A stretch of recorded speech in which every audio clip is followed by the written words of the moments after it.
Just got on Guinevere, and I'm going to be working a lot of the similar things that you saw me work in the last video. But while we're working, we're going to talk about the article that I just put out on Facebook about my horses don't get a vote. And a lot of the pushback on that article is talking about dominance and dominating a horse. And it's true that my horses don't get a vote. I'm not backing down from that. But I'm not dominating the horse. And we're going to talk about that while I'm riding this horse. I'm leading the horse in the right direction. I'm being that horse's leader. There's a huge difference between dominating and leading. And if you personally cannot see the difference, if you don't know the difference, then you need to open your eyes to the leaders in your life. Who are the leaders in your life? The true leaders in your life are not dominant.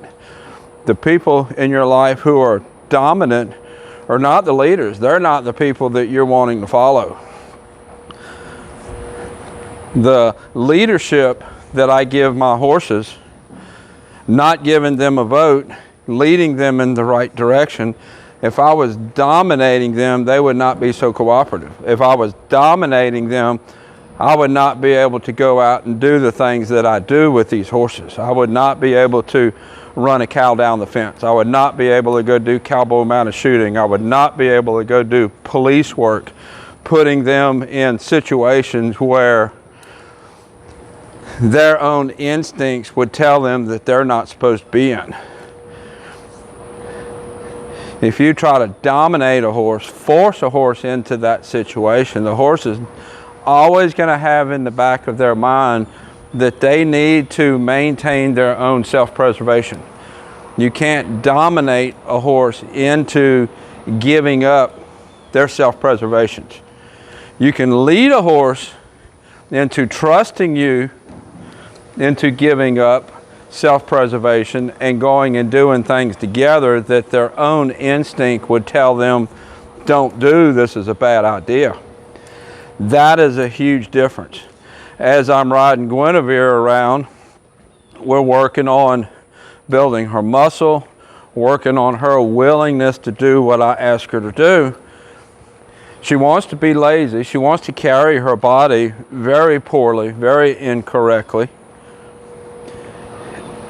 And it's my leadership, my guidance, my refusing to give her a vote that's going to make her a better horse. If she was to take a vote right now, her vote would be, I'm just going to walk, I'm going to carry my back inverted, I'm going to carry my nose stuck out, and I'm just going to be kind of lazy and sloppy with how I use my body. But that's not good for her. That's not what's in her best interest. When you tell your kids they need to eat their vegetables at supper, are you being dominant?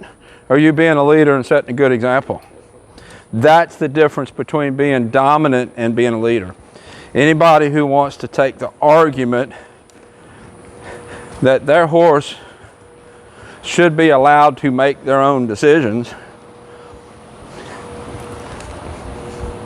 and do things that are not in their best interest is not going to produce a horse in the end that is well-rounded, well-muscled, strong-minded, and able to go do things with their horse that they couldn't otherwise do.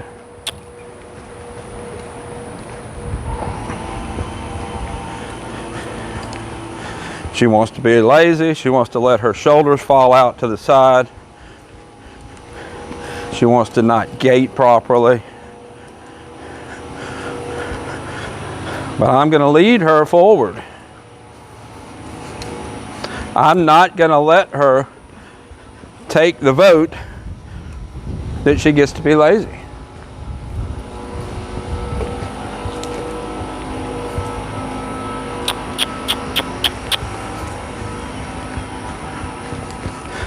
Use my aids, use my reins, use my leg, and say, we're gonna go forward and we're gonna go over here. That's being a good leader, teaching her good habits, teaching her how to be a productive member of horse society.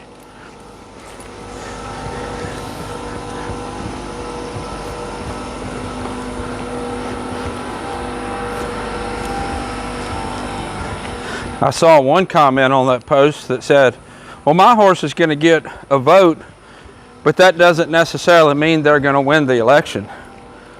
Well, if you're going to veto your horse's vote, your horse doesn't get a vote. The vote's meaningless.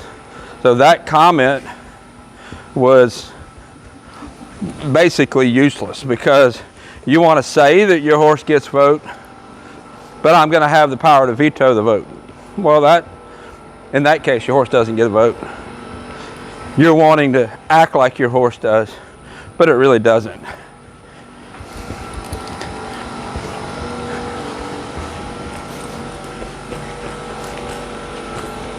Go forward.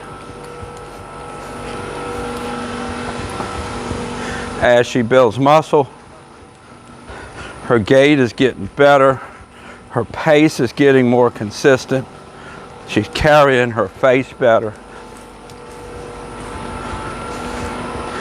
Kind of falling to the inside in here. She does better with this out of my big arena or out back. But I can't video those two places very good, so we video in here and do the best we can. There we go. There's a nice gait there. Forward, traveling forward. She also would get kind of trotty when she got a little bit of speed.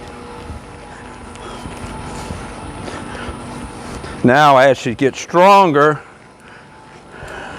her stride is lengthening out, and her gait is getting a little bit more ground covering, which in turn makes it smoother. Her face is getting a little softer.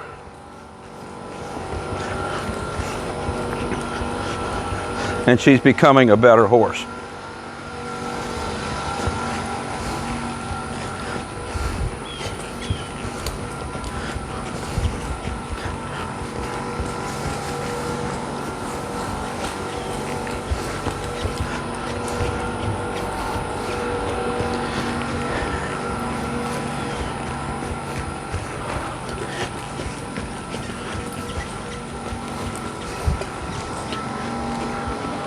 I know that most of the people that watch my videos actually agrees with the things that I put out in those articles. That article I posted the other day, as of today, has had over 400,000 views. Come on, let's go forward. My videos don't get nowhere near 400,000 views, so a lot of people are reading the article. All they have to go by is that article, and they don't actually see my training program and how it works with horses. It's an example of people taking a little piece and forming an opinion. That happens a lot in life in general. She's wanting to kind of fall in, go smaller. I'm bumping her with my spurs to go forward. She's wanting to avoid the work. It's funny, it's raining over there. It's not raining out there. Oh, it's starting to rain on the roof now, I hear it. And when a person, these same people that are making these comments are like saying, I need to have an open mind. Well, they really don't mean that I need to have an open mind. They mean that I need to do things their way. If they had an open mind, they wouldn't form an opinion until they actually have all the facts. That's an educated opinion.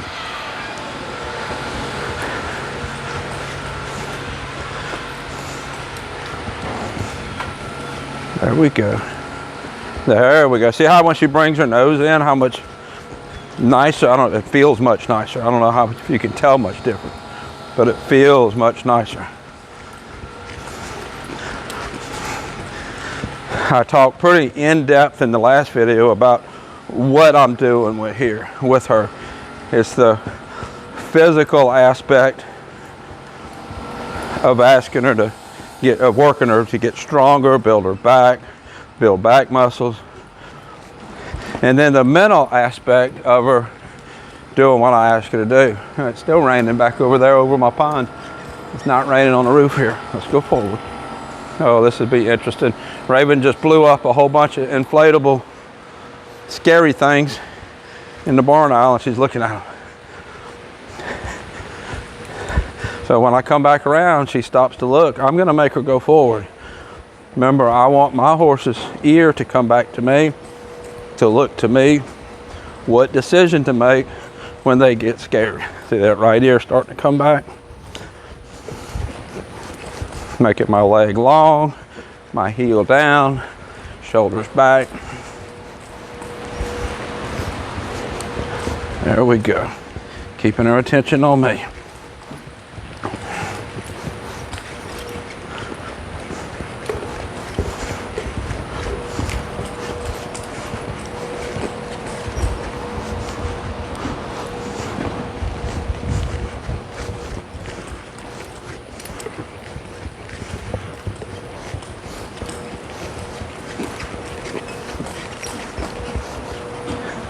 Every time she goes to stop or fall in right there, I'm going to kick forward with my spurs.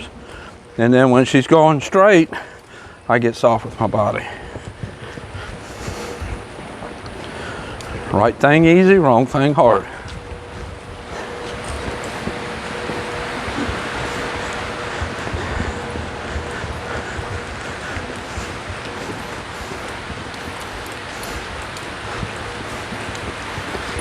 So, right thing easy, wrong thing hard. We've heard that for years.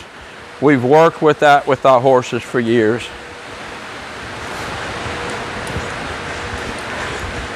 When you're making wrong thing hard, should you give your horse vote? If you're making wrong thing hard, and your horse says, that's too hard, I don't want to do that. Are you going to give your horse a vote? Let him vote that, hey, we're not going to make wrong thing hard.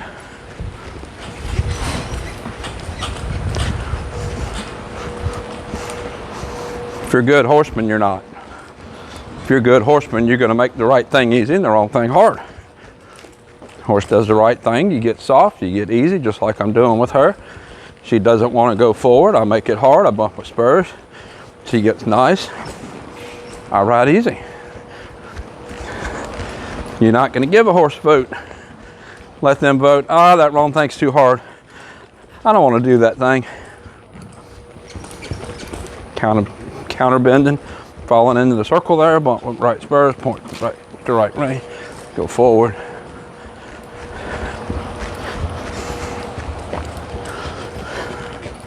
We're getting there. Swapping to this bit has helped a lot. I get a lot of pushback from people that don't understand leverage bits. Well, can't you do that with a snaffle bit? You can, but it takes a lot more time, takes a lot more timing. Right now, I'm just kind of setting my hands and kicking her forward. That's easy, that's simple. You want to do this with a snaffle bit, you have to use your hands very well. The more precise pulls and releases, using your legs to lift back. All those things that a snaffle bit's not going to help you with. This is just a little low port, solid mouth. It has about a 1-inch port, unbroken mouthpiece, 3/8 diameter. Very basic. And all I'm doing is just kind of setting my hands and asking her to give her body, give her chin to that pressure. And you watch her go around. When she's giving her chin, when her body is right, that's when everything gets nice. It's when the gait gets nice. It's when she follows her nose around in a circle. Right there, she stuck her nose out, shoulder fell to the right. It's all related. You try to work on this, picket this with a snaffle bit, you're gonna end up working a bunch of other pieces that don't have to be worked. And I get all the time, well, dressage horses go all the way through upper level dressage with a snaffle bit. No, they don't. There's Kimberwicks and Pelhams and all kind of leverage bits that dressage riders use to teach upper level stuff. They'll come back to snaffle, they'll bounce around between a snaffle and a leverage bit, just like I do. I know dressage trainers that teach most of their upper level stuff in a Western bit. No, let's go.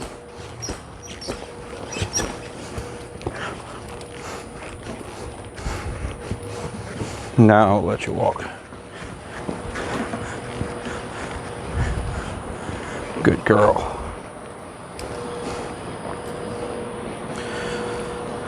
So there's an update on Guinevere. She's building her top line. I did give her a wormer. Well, a few days ago, that's actually the second wormer that I gave her, trying to help her make sure she's absorbing all the nutrients that she's getting to help her absorb everything she needs to build the top line. Everything is pieces of the puzzle. We've talked about nutrition, talked about giving the correct protein, the correct nutrition for what the muscle building you're trying to do. She's getting that. The exercises, getting that, the physical exercises, the mental exercises to get her to want to go forward. All just pieces of the puzzle. And a big piece of that puzzle is not letting the horse say no, not giving the horse a vote when I say you need to do this thing, because that thing is for that horse's best interest. You might as well let your kids eat candy for supper if that's your point of view. This is Guinevere. I'll put a link somewhere to her playlist on YouTube. Until next time, thank you for watching.